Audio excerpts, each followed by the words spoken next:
Hello, I'm Vinzer Flynn, and welcome to the Flinncast.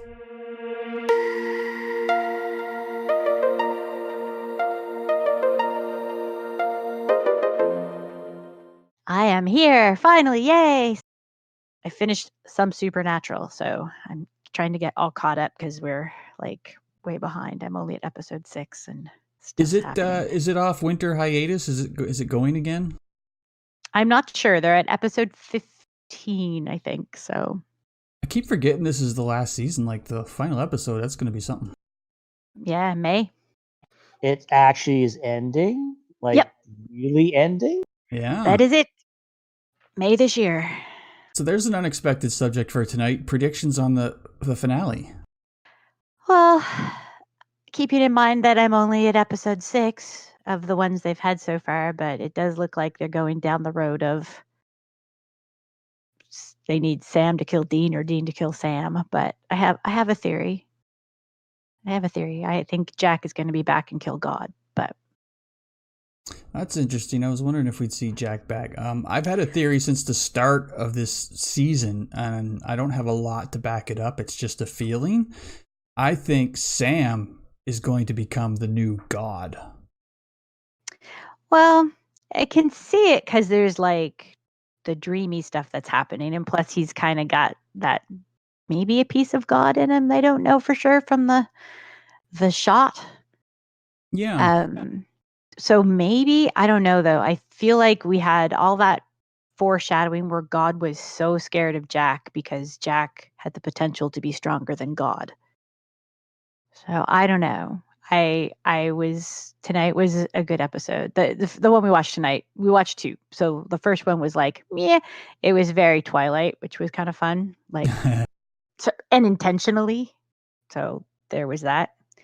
Because I think they're making fun of God as a bad writer. So I think that's what It's funny, every time Supernatural jumps the shark, they do it very intentionally, but it never hurts them. Yeah, no, like they are totally they had Becky, who's a former Halcon guest, who's a super fan. Oh yes, I have seen in that one. this Yeah. one. And I think and she was talking about fanfic. So I think they were totally riffing on Twilight. Right. So it was good. I was amused. They can do any jump the shark kind of stuff they want as long as Dean just basically goes, "What the hell?" Then it just works. You don't understand. At this point, God is writing with supernatural pops on his desk. I saw those. That was so cool. It's like it's so self-aware that it's awesome. It works. I don't know how they're doing it, but it works. I don't know either. I don't think a show could come online and do it now, though. I think that they're going to be the last of self-referential kind of, which is too bad because it's kind of fun. Yep. Yeah, the only experience I have with God writing was like the very, very first time they introduced it, the Supernatural mini convention they had. That's kind of. So that was actually when we saw Becky for the first time. So that was a while ago now, too, right? Like that was several seasons ago. As I said, I have not caught up since probably that. I think the last thing I remember watching on Supernatural is the 4 Horsemen. So essentially, they've been in heaven, hell, purgatory. One or each has been possessed by demons, angels, and both have died over and over again. So, On a slightly tangential note here, did you guys watch the Flash Green Arrow Crisis series? I have not. I got so far behind that it was a little, frankly, overwhelming to get caught up. Yeah, I haven't either.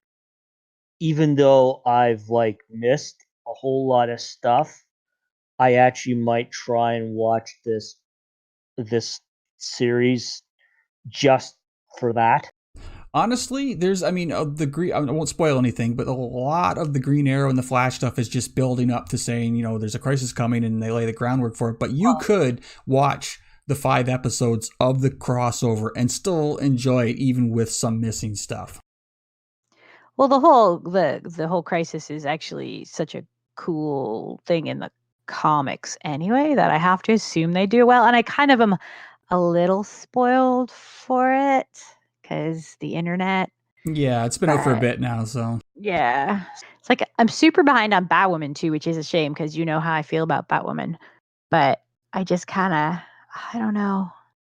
I want to love it so much. She's awesome in the crossover, I can tell you that Well, much. that's good. Maybe I'll get caught up and then I'll watch it. I have such a list of things. I like Batwoman, the show. I'm not really enjoying the villain is all. Well, see, potentially it's Alice is an awesome villain, and I'm assuming they go with Alice the whole season. Like it's in the comics, she's super cool, and what I've seen of her so far was relatively accurate to the comics, but I've only watched like the first 3, I think. So Yeah, it's not bad. I mean, it's not doing it for me personally, but I'm liking the show. I like the Luke Fox character and all that, and I think the next seasons are probably just going to get better. All I can say about Crisis on Infinite Earth, and again, no spoilers, but they finally gave some good treatment to my boy, the 90s Flash. He's my favorite.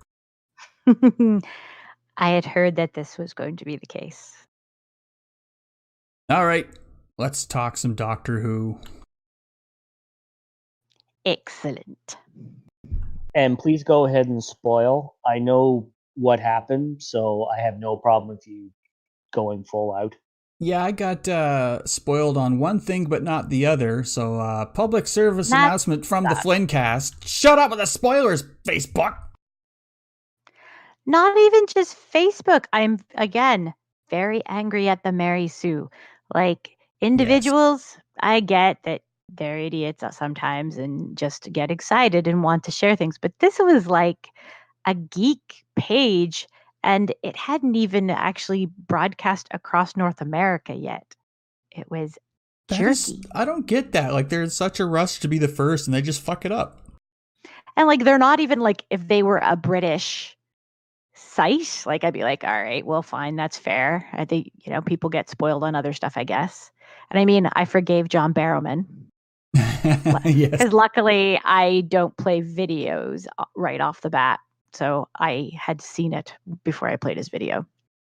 Right, I got hit by one of those articles that has a picture and an title that's just in your feed. And I was like, oh, fuck. Stepped on a landmine. That is exactly what the Mary Sue did. They had a picture of, I forget the actress's name. Just terrible. They had a picture of her, and then the title was First Black Doctor. Yeah, pretty much the same thing I got hit with. First Black female doctor. And I was like, what? Like, I've seen it. That's cool, but not a lot of other people have, because I mean, honestly, I see it before it airs in North America, so I was fine, but not everybody else was. Now, that's the spoiler I got hit with, and I was pissed at the time, but having watched the episode now and seeing how it all came about, it was still awesome for me, and she is great. Yeah. So good. There are questions, though, if this was just a once-off thing or whether we're going to see her again, though. I think we're going to see her again. Yeah, I think this is part of a long, overarching storyline that's going to tie into the Gallifrey thing and the Master being back. It's all connected. Well, it's all stuff coming back from her past, right?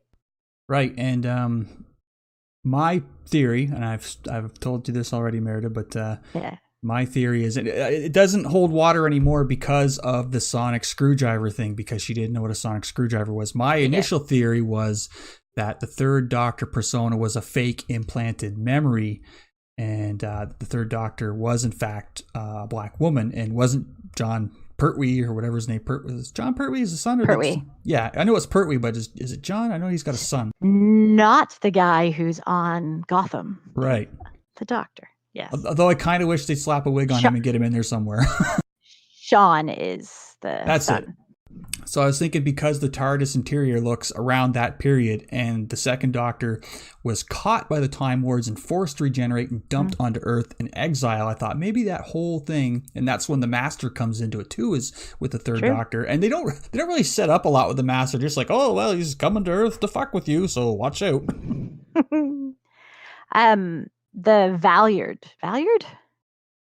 Is that the right word? There's an evil incarnation of the Doctor that comes after him too. Vanguard, Valyard, what the hell is that? I can't remember. Sorry, internet friends.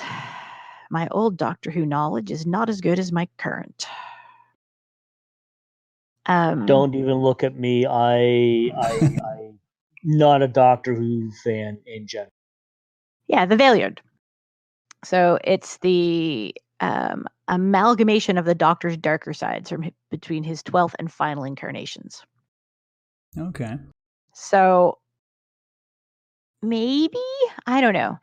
I don't want it to be like parallel universe things because I don't feel like they really deal with that in Doctor Who so much. Apparently, I was reading some theories on the Doctor Who Reddit subreddit today, and apparently the alternate timeline thing has already been, they've already said somewhere that is not the case here. Most fan theories seem to be going with that there is something pre-first Doctor that's going on there, including a big theory about the Timeless Child, which I might record later. But yeah. We'll see what would be cool,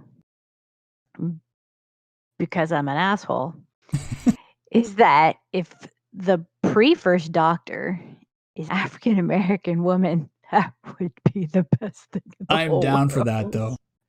I'm sorry, fanboys.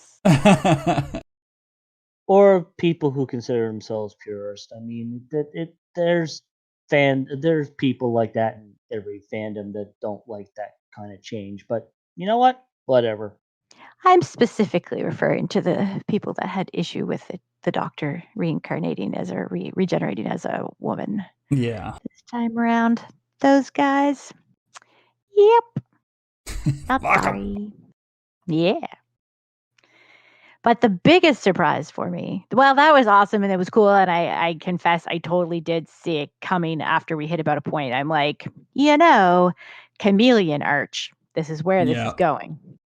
So that was the only person that made sense to use the chameleon arch. So I'd kind of worked that out.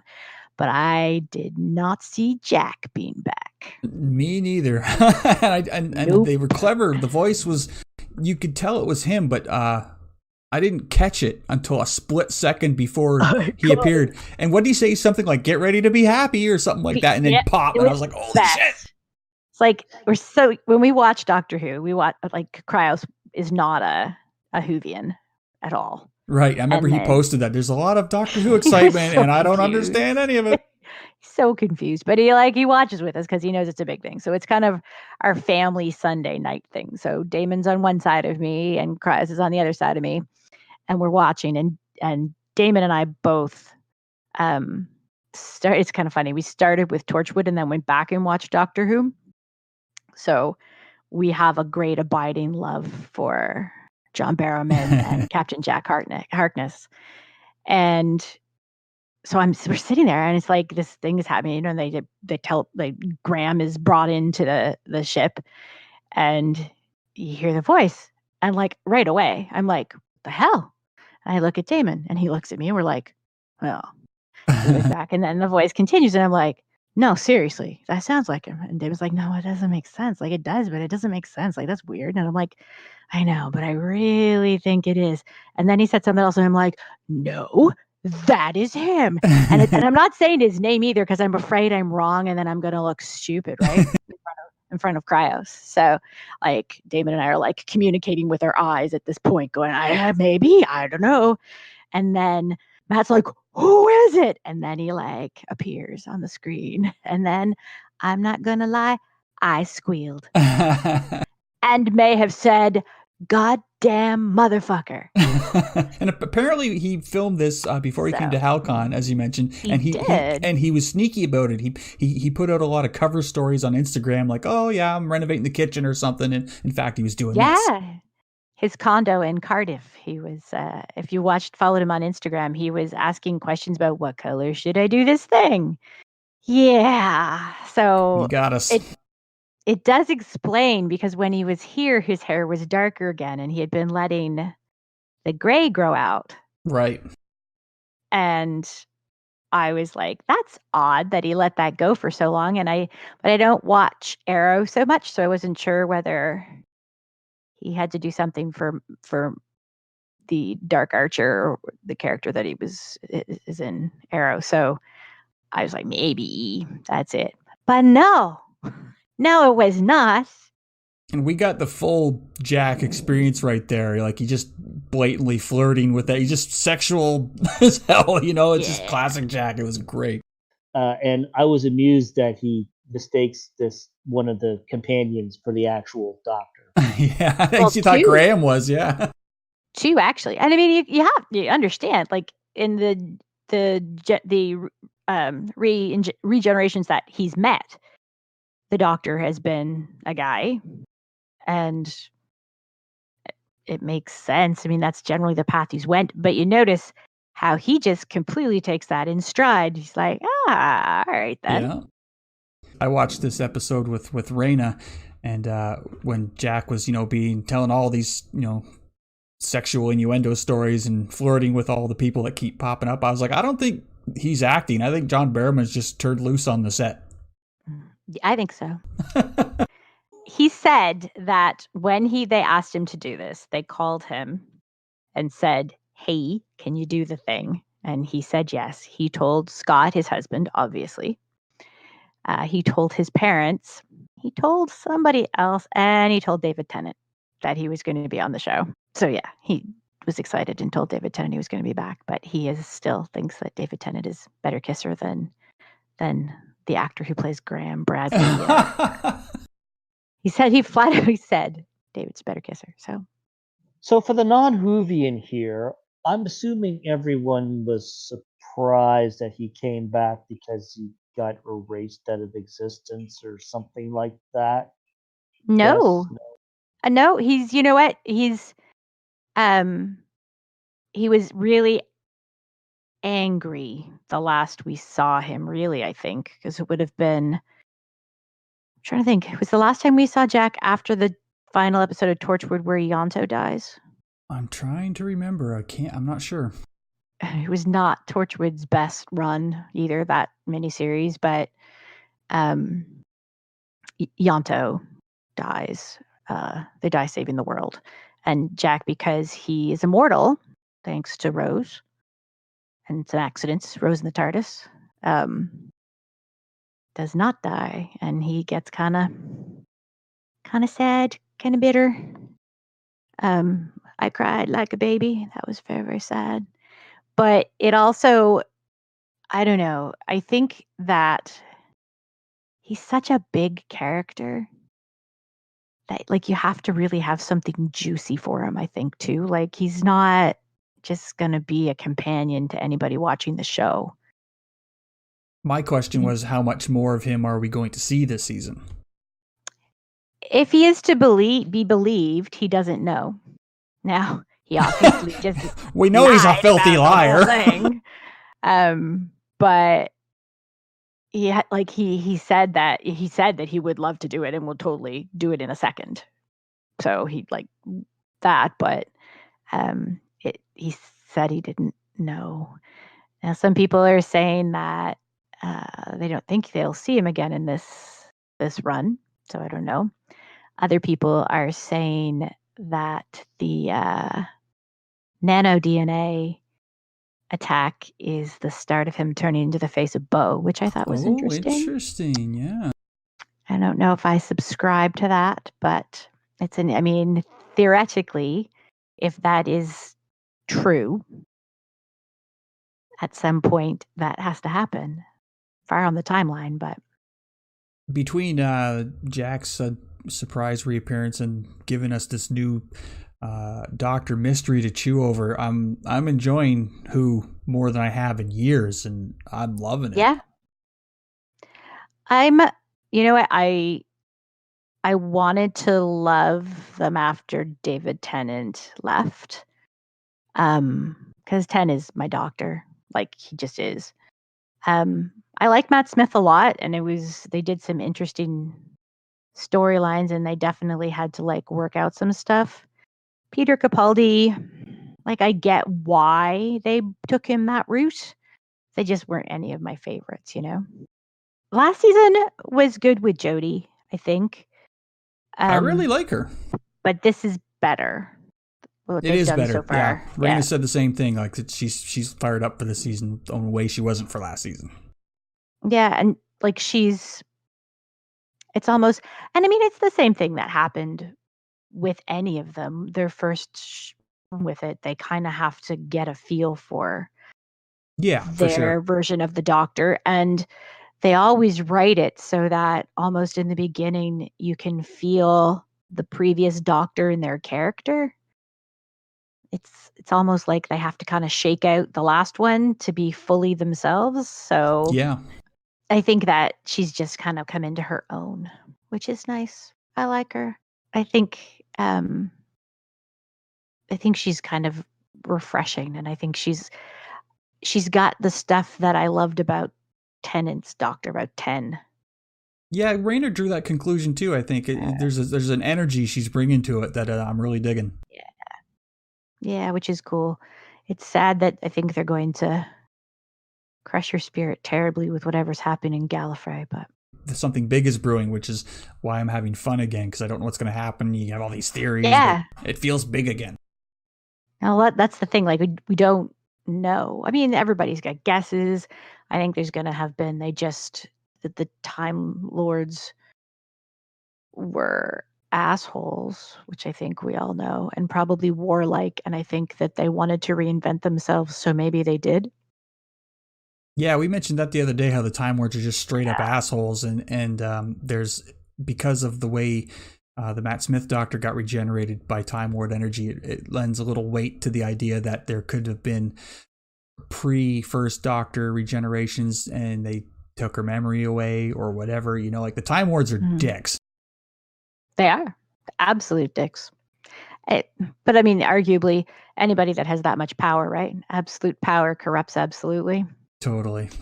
I think that's probably part of it. And I think maybe I don't know, like for them to bring the Master back, for them to bring Jack back, for them to bring the nanogenes back, and for them to reference the last Cyberman. Yeah, dropping that classic villain Cyberman stuff in there, that had me interested. Yeah.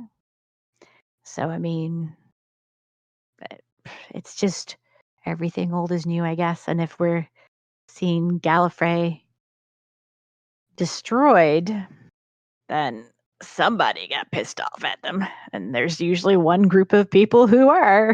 Yeah, it was. As Raina says, they have to use them once a year. They lose the rights to them.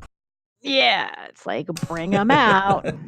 It's always exciting when they show up, though. I mean, it's been done for 50, 60 years now, but I still get thrilled when the Daleks show up.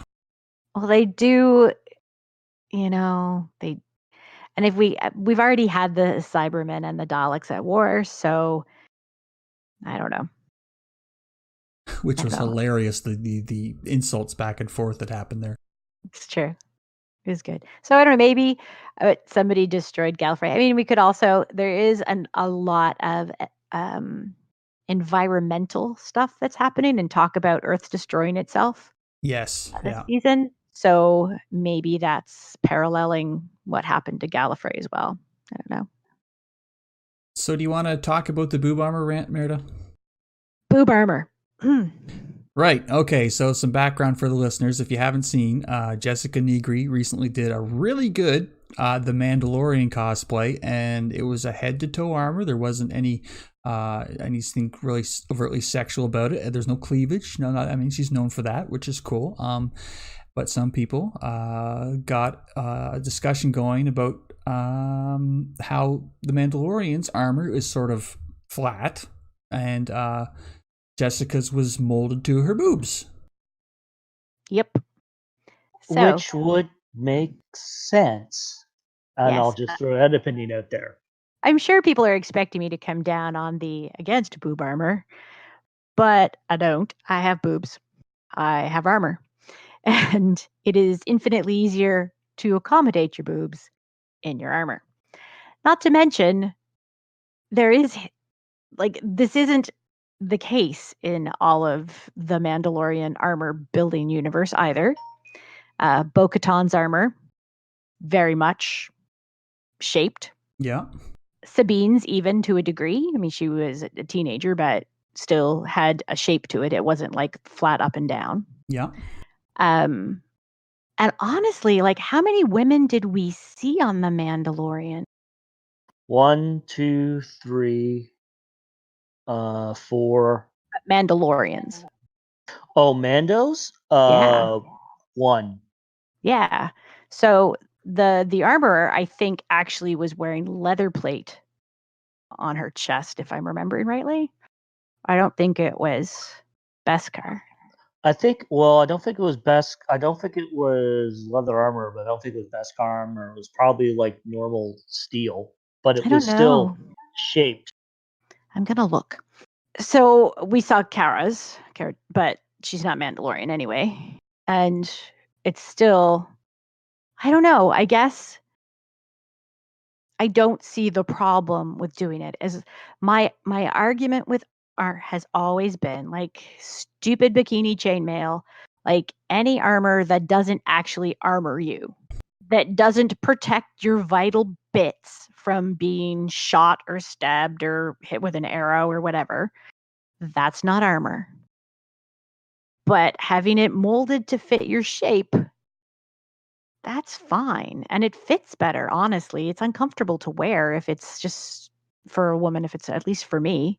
Because I was very much of that, like, I just want armor. Because, like, they use the argument with Gwendolyn Christie uses the Right. argument because somebody is going on about, well, how could you tell she's a woman? She's just wearing armor, not woman armor. Right? I totally get it. So I'm looking at the armorer picture right now, and I'm looking at the chest plate. And honestly, Dave designed it so that you really can't tell. I mean, there's like a slope starting from her neck down to where her boobs will probably end, Yeah, they're doing the and then goes from there. And now I'm looking at also picture of Emily Swallow, the actor, in like normal clothing at the looks like the Mandalorian premiere. She has they are fairly pronounced. So they, yeah, there's a full picture. See, actually, it looks like they are. It looks like yeah. they've done like pec plate. Like it's. I'm looking at the. Yeah, see that totally compensates for boobs. I'm sorry how Yeah, they've no, it does. designed that. Yeah, It does, but you can't. But they aren't sexualized. Is that a proper term no, to I use? get, and I think that was the issue that people had was that Jessica Nigri, because she is known to do sexy armor, sexy, whatever, sexy, some weird ones, honestly. But because I think that everybody was kind of mad because they took this kick-ass kind of character and then made it sexy Mandalorian, which is a different issue for me. And I don't like that. It's my whole sexy pizza, sexy this, sexy that from Halloween that makes me crazy. But I don't feel like she actually really made this particularly sexy. It wasn't blocky on her. She didn't look like she was, a boy. Sure. When I first looked at it, I mean, with Jessica Nigri stuff, I mean, obviously your eyes usually drawn to what she's showing off, but that didn't, for the first time in ages, that didn't happen to me when I looked at this cosplay. I just looked at it and I was, I'm looking at, oh, well, how did they build that? And my eye wasn't even drawn to her chest, which, has a cloak and gun in front of it anyway. It looked really good. And I think a lot of people's problem with her making it custom shaped to her body is everyone's got their idea of what it's supposed to be like, and so they take issue with it. I don't know. I just think maybe I'm just getting old and I just don't care anymore, like if that makes her happy and girls selling pictures and stuff and people are giving money to her, like I like it. Well, who is she hurting? That's not it. Yeah. Like it's not supposed to be accurate to she had no like everything she does has her twist on it. So I guess I'm just at the point where it's like it's okay. I'm looking And at this. Yeah, I'm looking at this picture. I'm looking at the picture again, and I'm not seeing anything wrong with this. I don't know yeah, why people are getting upset. She is, I'm assuming, like when you boil it down to it, she's a cosplayer. Most cosplayers I know, and correct me if I'm wrong, like accuracy. Last time I checked, the original Mando didn't have a gigantic V cut down his armor. Yes, the plate is shaped, and I can understand why it's shaped because, and boobs, correct me if I'm wrong again, boobs. You boobs. can't squish those things very easily It's into a true. flat set of armor. So yes, to make it comfortable, they're going to be shaped that way. And as I said, you know what? I saw this originally. I was more looking at the accuracy, saying, "Wow, it's fairly accurate." I wasn't legit looking at it. And says, "Okay, where are the bigums here?" It's yeah, I and honestly didn't know it was her when I first saw it. I didn't No, me see neither. the headline on it. And if I'm not you gonna lie, the first thing I saw was Baby Yoda. And then maybe I looked at the cosplay.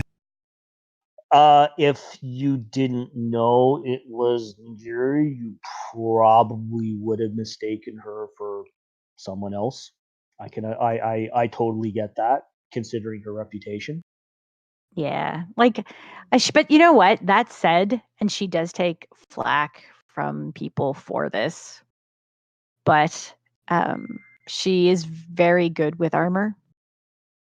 Like She's fucking amazing with very armor. good. And like I don't know, you can't diss on her skills. And honestly, I just kind of feel like as a woman that we gotta stop fucking beating up on each other because of shit like that. I don't know. That's just kind of my rant, At the end of the day, it's her armor. She can do it any way she fucking right? wants, right? Like she Exactly. wasn't hired to make super screen perfect accurate armor. And honestly, I think if she was, she probably could. Like I have no doubt in my mind she could have done that picture perfect as worn in the show. There's no doubt in my mind, but she's choosing to do it the way she wants to, and that's kind of what the point of cosplay is. We make a big deal about saying you can do this regardless of your size, your gender, your nationality, your race, whatever.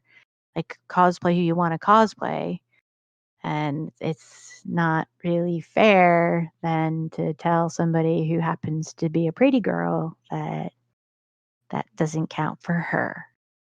And I mentioned the other day how me personally, I feel a little oversaturated with the amount of like boudoir sexy cosplay that's out there. After long enough time, I'm just like, oh, I've kind of seen enough of I've kind of seen enough of all these asses on Instagram. But you know what? Yeah. It would make me a hypocrite if I said anything negative about it because I'm putting naked Overwatch characters on my Patreon. But you know what? Let's like do what makes you happy and people dig it. Fucking do it. Yeah. If you don't like it, don't look at it. And she does it, and she does it well. I'm very Yeah. impressed with the overall with the costume overall. Yeah, like it's not my thing. The sexy boudoir stuff is for me. I don't find that super interesting because I like to see somebody that really recreated something. I like armor more than I like a lot of stuff anyway. Like more than kind of regular costuming. So there's that too, but she has skills and I think it's wrong to discount them. Absolutely. I think the armor looked great. And I think, honestly, if anyone's got a problem with what she or anybody else is doing, they might need to look to themselves and why they're pissed off about it. Yeah, like I mean, as I get it. I get that the sexualization of women is problematic, and I get that women continuing to dress for the male gaze is definitely an issue. But that said, you can't tell someone they can't do that because that's taking away the freedom that we kind of all aspire to have. And again, I don't even think that that was particularly designed for the male gaze. I think if it was, there would be a lot more cleavage. Okay, should we talk some Picard? Yes. Oh, we miss you. How Rupert, you're on my phone. Sorry. I couldn't figure out why I could hear my phone beeping and couldn't see it. It's because the cat was laying on it. Well, at least he didn't ass dial someone. Because he's got a substantial ass, so it's possible he could have. So, episode 2 of Picard seemed to be the reveal of a lot of Romulan spy agencies and all kinds of shit. It's like, okay, there's Tal Shiar, but have you heard of the Super Tal Shiar? I'll take your Tal Shiar and I'll raise ya. Secret, super duper secret boogeyman. You think the Tal Shiar is bad? Hold my beer. Hold my Romulan ale. Exactly. So I kind of figured that one of Picard's two assistants was more than he or she seemed, and that bore out in episode 2. So that was kind of cool. The way she the device she used to quote unquote replay the scene reminded me of Activision's The Division. There's part of the game where they're called digital remnants. They add to the storyline. So when you activate them, and it reminded me perfectly of that. Those who played The Division will know exactly what I'm talking about. But that was kind of cool. Yeah. All right. Anyone else? My question is, his Romulan companions at the Vineyard. Clearly, they have secret agent kind of backgrounds. But my question is, were they somehow put there to either keep an eye on Picard or protect him? Did it start out as a job, but they ended up caring about him? Like, I feel like there's a lot more to come with these Romulans at the Vineyard.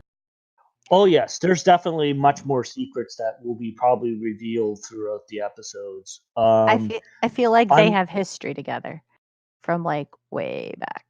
And I was mentioned to Phoenix when we were watching it. I couldn't put my finger on. I really liked the woman Romulan character. She's awesome. I couldn't put my finger on what was weird about her to me. And then I realized it's because she's got a normal haircut. She doesn't have a Romulan haircut. I couldn't get used to that. But it worked. I mean, she looks great. I like those Romulan haircuts aren't helping anybody. And her Romulan Irish accent is delightful. Oh my God, yes. Yes, it was. Yes, I was trying to figure it out. I was listening because she's an Irish actor, isn't she? She's really trying to hide. She's really trying to hide the accent, but it still peeks out once. Yeah, they can't keep the Irish out of it when they get mad. It reminded me of was it Gerald Butler in 300? There was no hiding that accent. There's no reason we can't be civil. And so now we also know what the Borg cube is. Originally, I thought it was the way they showed it in episode 1. I thought it was like a Romulan refugee station. No, they're actually reclaiming all the deactivated Borg drones on that sucker. Does this not seem like the worst fucking idea ever? Like, Borg technology is like the most persistent, invasive, dangerous shit. Like, one thing goes wrong, they're fucked. What could go wrong? Some subroutine will wake up and that's it. This will end in tears, definitely. So, the thing I'm curious about when they're talking about why Picard could not go and why they wouldn't clear him for space travel right away. So, his brain. Do you think that is from way back with the Borg? That was my first guess. This sounded like it was much longer because the way the former doctor from the start, his former chief medical officer, the Skarsgazer, was talking, that they knew he had this, but it wasn't an issue at the time, so just keep an eye on it. And then he says, "Yeah, this thing is now starting to cause a problem." So did they actually say? I don't remember. So let me know here. Did they say in the show? Did the doctor say that it was something he knew about in the Stargazer, or has just the Stargazer doctor been his doctor in the last 20 years? Yeah, like I I think, didn't yeah, catch that they said that they knew about it then. I could have missed it. I didn't either. I'm just making an inference here. It actually wasn't said, but I get the way the doctor was talking. He says I get the feeling he knew this was there, but now that he really wanted to go out in space again, he had to bring it up, being ethical and all. But like, why would they let him before? If it was I'm always assuming there. I'm assuming it was there. It's just, well, it's like with Alzheimer's and such. I mean, we don't. I'm assuming with 24th century medical technology, they pick up this stuff a lot earlier, and they figure out it's not going to cause it. If they don't think it's going to cause issues at the time, they just ignore it and keep an eye on it until Yeah, you I get don't know. much older. So Like, I don't know. Sending somebody into space for long missions, something in their brain that could affect their decision-making process when they're the captain. right, but I'm just thinking that they might have known it was there, but it's I don't know. not gonna don't cause an issue. But that's just my theory. I feel I could be like completely wrong. it's going to come back around to the Borg. Or I'm just thought of this. Perhaps Picard had so much trouble getting cleared to go into space. Maybe the doctor was sent by Starfleet saying, "Look, don't fucking clear him. Tell him he's got something in his head that he can't go to space." Yeah, no, and I was wondering that too. That was my other thing. Maybe there's nothing wrong at all. Because the doctor looks super conflicted. Like his bedside manner was terrifying. He's like, "Oh my god, am I going to drop dead right now?" Like he looked really nervous, you know. I like when you just go with the best you can hope for is you die when you're out there. Yeah, thanks, Doc. It's like, yeah, alrighty then. I think the doc has a little bit of PTSD there. Maybe. Like, it's usually there's a little hand patting and it'll be all right. And we're like we have a cure for this because we have a cure for all of the things. Like, can't you just transport somebody and take anyway? No, actually, surprisingly, if you watch TNG and other Star Treks and such, they do have a lot of cures for a lot of stuff, but they still don't have a lot of cures for a lot of different diseases and syndromes and stuff like that out there. So, but they could. But then that would screw the story. Do you think the transporter screens out gonorrhea when they come back from Risa? Right? It should. Like, that's my thing. If they're recreating you every time, which is frankly, I have a whole thing with transporter that actually icks me out enormously, and I don't think I would feel good using one. But that's a whole nother thing. That, like, if they're making you new every time, you should be healthy every time. They should take out the bad shit. I don't understand. Oh, and they actually do. I mean, hell, that's been the Deus Ex Machina for a couple of episodes in Star Trek. So why not his brain? Maybe the brain is something they don't quite want to fuck with as much because, well, it controls everything. They're disintegrating it and putting it back together. Like they're fucking with it in the worst kind of way, fucking with it. Like they're taking you apart and reassembling you. I'm sure there's some technobabble that explains why they don't fuck with people's brains in the transport. I thought the doctor was going to say something about his heart because he's got that replacement heart. He's like, "All right, you've got 100,000 miles on it. We got to replace it." That's what I would have thought first, because I mean his heart has been an issue at least one episode, so that would have been a more reasonable, or that would have been a good reference back to the original series. But brain. Well, they're gonna want to explain why he's having the weird dreams and stuff, right? And if they can say something's wrong with his brain, whether it's legitimately wrong or whether that was just to screw with him, he's going to have self-doubt about all of that stuff, right? So like it's important that they do it just for driving the plot. Yeah, so that I think leads on to another thing. I mean, we're talking about, we think the doctor was sent by Starfleet to tell him don't go out there. Starfleet, holy shit, it has definitely changed since the end of Voyager. See, I've never been a big fan. My issue with Starfleet was always that they're very much Dicks. like, yeah, they're dicks. Like they're now they're very super much dicks. like there was just very much the yeah, we could help those people, but we really shouldn't interfere. So two asides here with the Starfleet scene is one. What do you think about them putting the F-bomb into the show? Okay, so that's a whole thing. I have mixed feelings about swearing in general in Star Trek now. I mean, I get it. They're on streaming or specialty cable. They don't have to conform to FCC rules. They could basically swear and fuck and do whatever the hell they want now.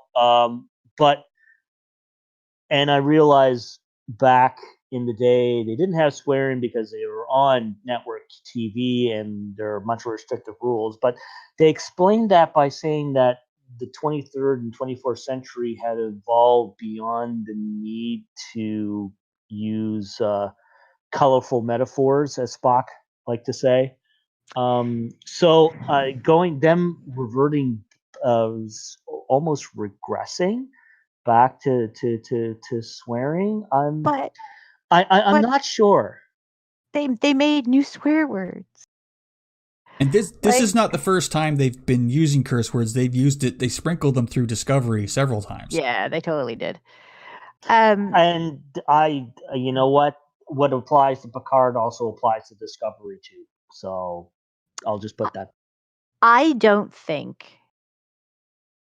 I mean, language is language. And to start with, words are only curse words if we give them the power to be curse words. Otherwise, they're just words. So there's that. I don't feel like humanity will evolve to never have curse words. We have had curse words through history. The curse words could change that get used, but I really don't buy into the fact that we've evolved to such a level that we don't need them anymore, because people still get angry, people still get hurt, people still do dumb shit, and I kind of figure curse words come with all of that stuff. And yes, they have used curse words. I mean, damn was used a fair amount in hell, the series and such, and hell and stuff like that. Hell in the original series. But the fact that they're starting, the fact that they're starting to get into stuff that I guess we today consider a little more heavy, I'm just not sure if I agree with it or not. It's not going to change. It will not change my enjoyment of the show, but it definitely makes it distinctive from. It's one of the things that makes it distinctive from the original series. Yeah, but consider this. I mean, Data said shit in the movie, but even before that in the regular series, Picard said merde, which is French for shit. Sure. Shit. It's true. And when did he say that? I don't. That was in the TNG run. He just I don't remember the episode, but something happened. He's on the bridge and he goes, merde. Now you're making me look it up. Look it up, man. I swear to God, it happened. And they also did say hell in the original run. Apparently, he said it once in Elementary Dear Data. That makes sense. That makes sense that would be the episode, actually, too. Okay, so the second aside is, what do we think of the new uniforms for Starfleet? I thought they were a little weird in the shoulders, but they didn't change that much. No, you see, it's just an evolution from DS9. Honestly, those I definitely saw elements of DS9/Voyager in those uniforms. So I didn't hate them. I didn't hate them either.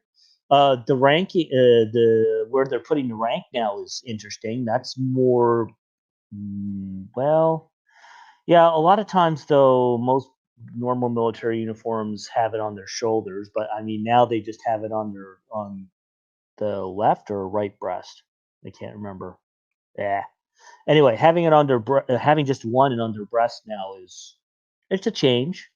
I don't hate it. So another question that popped up, I think somewhere on Reddit today is: do you think at any point in this series will we see Q? No, I will make the bet. I do not think we will see Q in this series, unless they're really damn good at keeping secrets and keeping the fact that John Delancey's been on set. Well, I don't know. Look how John Barrowman fucked us over. Seriously. I believe no one now. But someone said just because of the unique connection he and Picard shared, do you think that's something they'll drag out into the show? I mean, it would be hilarious, I'm sure. But I'm coming down on your side, Juice. I don't think we'll see them. But if he did show up, that would be something. I don't think he'd be necessary, to be honest. There's enough going on right now in the show that the addition of Q, I don't think would really add anything to it. Yeah, like he's very episodic, you know? Like hops in, fucks with people, leaves kind of thing. I don't know. Like I feel like that might be a second season thing. I don't know that they put him in this one. I mean, they could. Since they're bringing Guinan in season 2, then I could probably see bringing Q in because the three of them have a relationship. Yeah, I don't know. I'm not 100% sure we'll see Whoopi either. I think that might have just been a little talk, but I really hope Gina comes in. Honestly, I mean, even if she came on for an episode or two just to guide him along the way, I would be up for that. I don't much like Whoopi Goldberg, so I don't know. They did some heavy name dropping in this episode with Riker, Worf, and LaForge. Yeah, they did, and I like the way they explain why they're not there. Picard's response to that was fantastic. And then I just love the explanation. So you need someone that hates you and has nothing to lose. And the funny part is, I already know someone. Something we didn't mention. I think it was in this episode. The Picard display at that museum or whatever. Yeah, that was kind of neat. Yeah. I was very amused at seeing the Happy Picard Day sign. I'm glad they saved it. Yeah. But so they definitely brought to the forefront his alienation from Starfleet. I mean, holy crap. He really does feel like he's out there on his own, doesn't it? Yeah, I thought the exchange between him and the fleet admiral was a little stunted and short. I think they could have expanded or dragged that out a little more to give it a little more meat.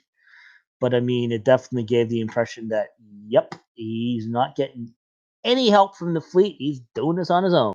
Yep, we're gonna be a pirate ship type situation. And then we get Starfleet security, and we get Vulcan, the Vulcan in charge of Starfleet security, who I swear to God was picked off of Game of Thrones. I mean, fuck, she sounds goddamn devious. It's going to be interesting to see how she. It'll be interesting to see how they played her out in the rest of the season. I am waiting with bated breath for the Riker episode. I think that's going to be 3. I suspect it'll be 3 because, I mean, Picard has yet to go out into space, and I'm sure he's probably wants to go to Riker for advice or something. Mm-hmm. So if he first has to secure his ship and his crew, and then it's probably going to be Riker, and then off he goes. So what do you think about the super secret agent's brother sleeping with I forget Dodge's twins' name. Starts with S. Soji? Something like that? Soji, something like that. That was, do you think he is going to turn out to save her in the end? Or do you think he's like going to just be flat out evil? I get the feeling he's ambiguous. It could go either way. He shows signs of compassion, but I mean, there's also he's a secret agent, keeping an eye on her, yada yada. So I think in the end, though, he's gonna swing towards the side of good. But that's just my theory. Be interesting to see. I agree. He's an unknown player for me right now, and I think that, I mean, obviously, the Romulans just want to. But the thing that it's I guess I'm getting my brain around, because I certainly don't know the Star Wars universe. Or Star Wars. I know the Star Wars universe, Star Trek universe, as well as I know the Star Wars universe. But so the Romulans totally hate artificial intelligence and stuff.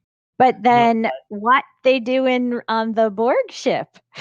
It's Freeing like, people from technology. What I found fascinating is that despite the fact that their home world has now been obliterated, they are still fairly organized society. Because I mean, reclamating a Borg cube, that's a big venture. it's a bit of a project. It is a bit of a project. That would definitely need government backing. So, and it didn't seem to me that this was being primarily funded by Starfleet. I mean, they had other species helping them out, of course, because most population's dead. But this still looked like a primary. It still looked like a primary.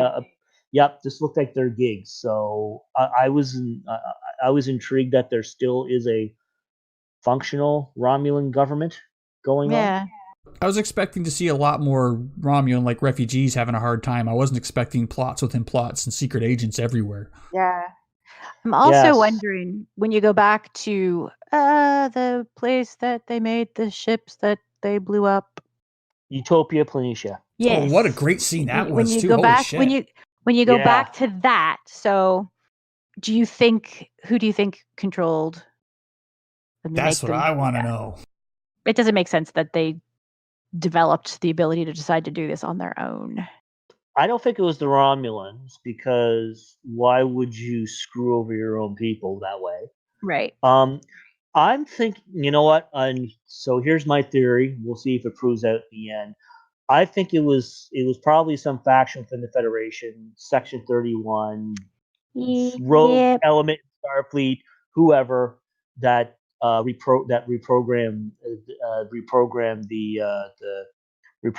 the synthetics to basically destroy the fleet and do damage to them. I don't know why they would have destroyed Utopia Planitia, but I don't know either. I think it's I think there's a human. I think it's human based, and we'll see what happens. I think they picked Utopia Planitia because it was a good way to cripple Starfleet temporarily. Yes, definitely. And I think that whoever this was that controlled this didn't want Starfleet to help the Romulans, and the only way that they were going to make that not happen was make everything look bad. So here's the other theory: the super secret Romulan spy organization felt that the need to destroy the entire Romulan race in order to keep their secrets. Also possible. We still haven't come across the Bruce Maddox character, who I think is figuring into the synthetic stuff big time. Well, and that's I was wondering whether he actually was connected to who programmed to do that. But then the why, like, was that his idea? Did somebody get him to do it? Did it, like... Who's the big bad? Who is the Phantom Menace? Right. Well, they're supposed to they're talking about doing a Section 31 series, right? Apparently that's starting to film soon as season 3 of Discovery's finished. So, yeah, but that's in the 23rd century, not the 20th. I mean, and I don't necessarily mean that series has to. They don't mean they have to link, but if you're creating interest, I guess, is by having connections, whether they actually have direct this character's great grandson, or whatever, like that. Just the whole fact that creating the history timeline. Yeah, they definitely could start mixing the two. I mean, they're always saying that Discovery's in the prime timeline, so you never know. Wow. I love me some Discovery. I'm sorry. I know it's not your favorite, but I know I promised I'd watch this before Picard started. I didn't do it. so I need to get my ass cracking.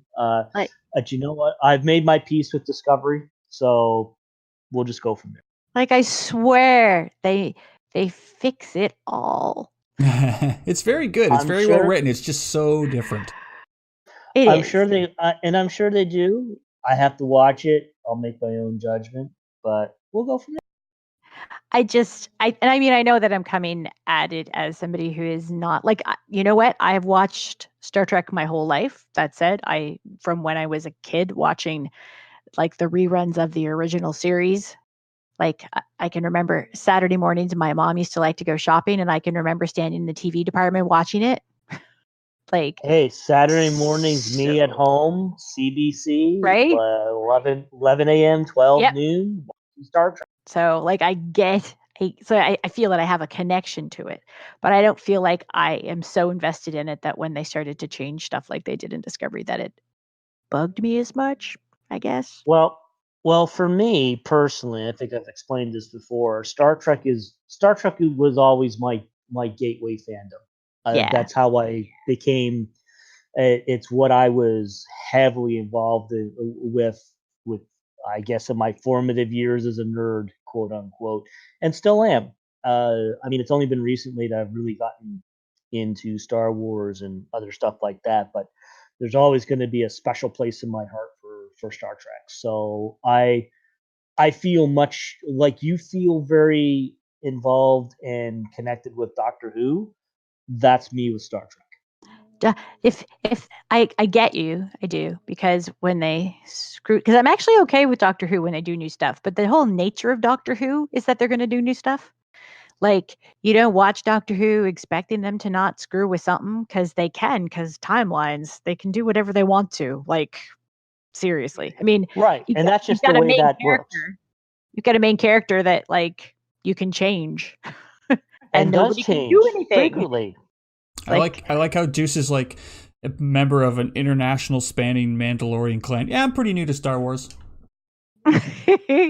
For me, well, I look at it this way. I mean, I grew up with Star Trek. I mean, I'm part of a large Star Trek fan organization, and I have been since 1999. So it's your jam. I think for me, it's the analogy that you want is when they fuck with the X-Files, and they do. There you go. Okay, there you go. X-Files, who, I mean, the fandom that you really connect to when they start doing different things to it, and you've got to figure out, do I like this? Do I not? Can I make peace with if they screw with it? There's a lot of emotion involved.